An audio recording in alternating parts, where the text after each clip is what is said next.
Okay, this last problem I'm going to do for you involves writing a variable in terms, or writing an unknown in terms of another unknown when geometry is involved, and we're actually going to end up using our old friend, the Pythagorean theorem. The problem is you have a triathlete that runs 8 miles an hour and swims 5 miles an hour, and he wants to reach an object out from the shore, and I'll let you read through it. You can print off these notes, and it will be there so you can read through it.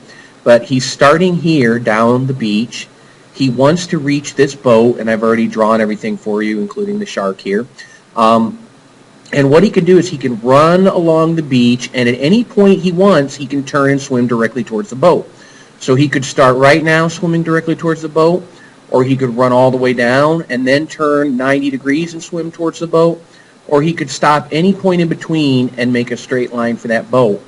And we want to write an expression, or write an equation, a function, for the time that it takes him to get to the boat, depending on when he stops and turns, okay?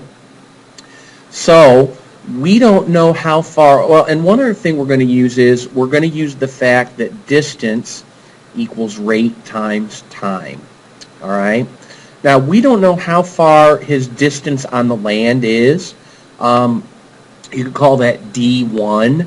I think to make it easier, I'll actually call it L, just because when I use D1, sometimes people get confused. So the distance this guy runs on the land is L. We don't know what L is. L could be 0. L could go all the way to 3. Maybe if it's 0, he just turns and goes towards the boat right away. Maybe L is 3 because he runs all the way down to the beach before turning towards the boat. Or anywhere in between, but that's L. We don't know what it is yet. Then let's say that the distance that he travels along the water, let's call that W. You know, we could call it D2 or we could call it DW, whatever you want to do, but I think it's easier if we just call it W, and we'll just understand that that's the distance the guy swims in the water. So this distance here is W, okay? Now, I have two variables. I don't even have a single equation yet. So what I want to try to do is I want to try to write one variable in terms of the other. I want to figure out the relationship between these two things, I should say. Well, I think you can see the way I've drawn this, that we have a 90-degree angle here, and therefore we have a right triangle. So we can use the Pythagorean theorem. So if we take this length, which I don't know yet, and I take this length, and I square them both and add them, I should get W squared. So W squared equals, well, 2 squared plus, what's this length? Well, if the total length is 3, then the length of this piece of it looks like it's going to be 3 minus L. So 3 minus L, quantity squared. And that's how W is related to L. And then I square root both sides, and I find the length that the guy swims in the water is square root of 2 squared plus 3 minus L, quantity squared. So if you knew the length he runs on the land, you would then know the length that he runs in the water. Okay, now, the next thing we need to do, we want to know the time that it takes to do this, and we want time to be as short as possible. Well, there's the time he spends on the water and also the time he spends in the land. First thing I'm going to do to get time, though, is solve my general equation, distance equals rate multiplied by time. I'm going to take that, I'm going to solve it for time. So if D equals RT, if I divide both sides by R, I get time is equal to distance divided by rate. And the last piece of information that I need to know is the time on the land plus the time in the water equals the total time. So now we have everything we need to write a function that tells us his total time going from this point down the beach, he runs or swims all the way to the boat, or some combination. Okay? So what is his time on land? Well, time on land It's going to be the distance on land, which is L, divided by his speed. And if you look back up in the original problem, he can run 8 miles an hour. So distance divided by rate, it's going to be L over 8. Okay? Time on the water, we don't want to use W anymore because we found W in terms of L. And I'm going to do one other thing. I'm going to square that 2 and write a 4 plus 3 minus L quantity squared, square root of that. Could you multiply all this out? Oh, I just noticed my parentheses should be there, not there. So forget that. Maybe I can erase that real quick for you. Okay, we fixed that. Now, could you square all this out and combine it with the 4? Sure, if you want to. It's up to you. So I take the distance in the water and divide by his rate in the water, which for our problem, it says he swims 5 miles an hour. So divide this by 5. And my total time to get from this point on the beach by running and swimming all the way to the boat is going to be this time plus this time. So L over 8 plus square root of 4 plus 3 minus L quantity squared over 5.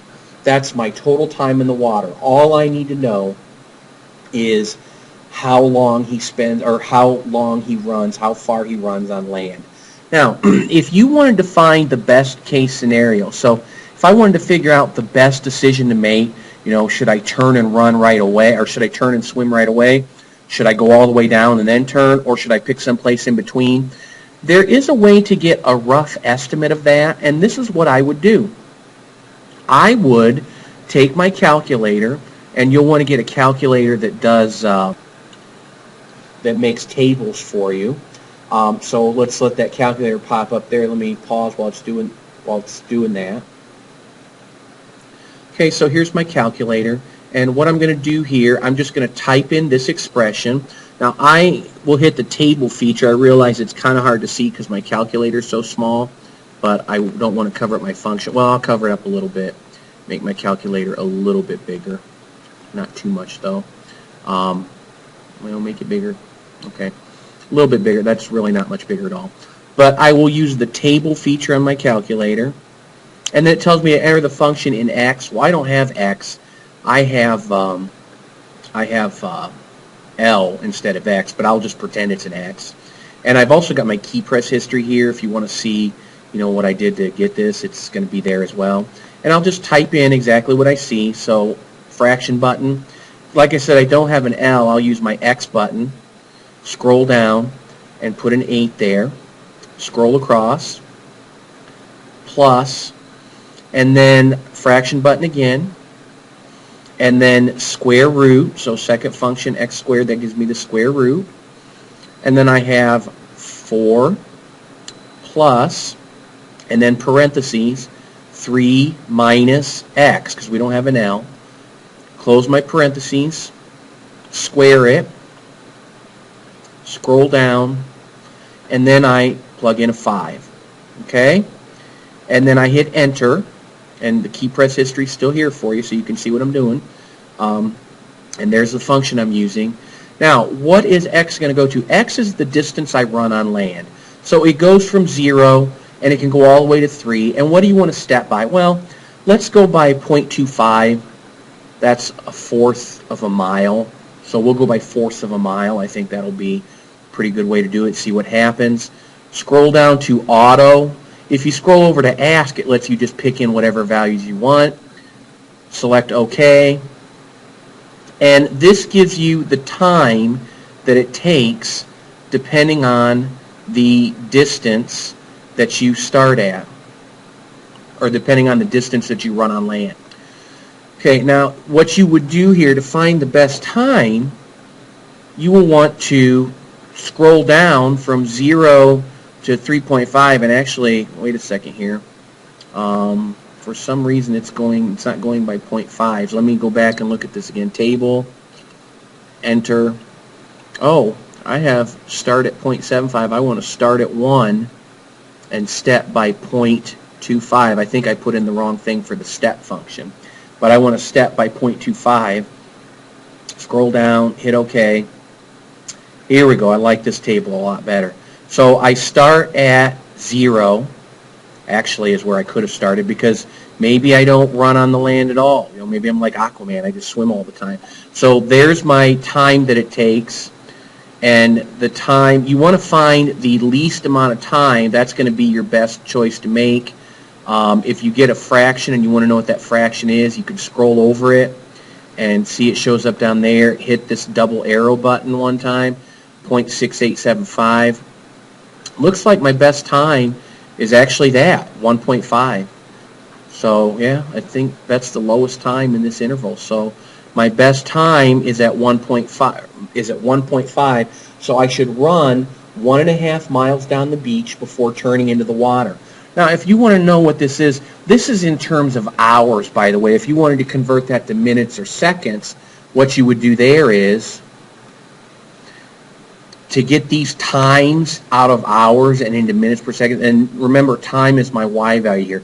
To change these to seconds, to change them to minutes, you would multiply by 60. To change them to seconds, you would multiply by 60 again. So my best choice would be to, like I said, run for 1.5 miles and then turn into the water if I want to get to the boat the most quickly.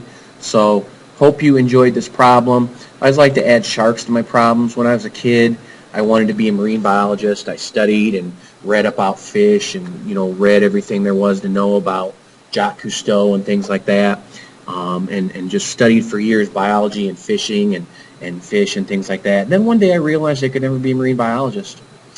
Didn't know how to swim. Just kidding. I really do know how to swim. It's a little joke there. Okay, have a great day.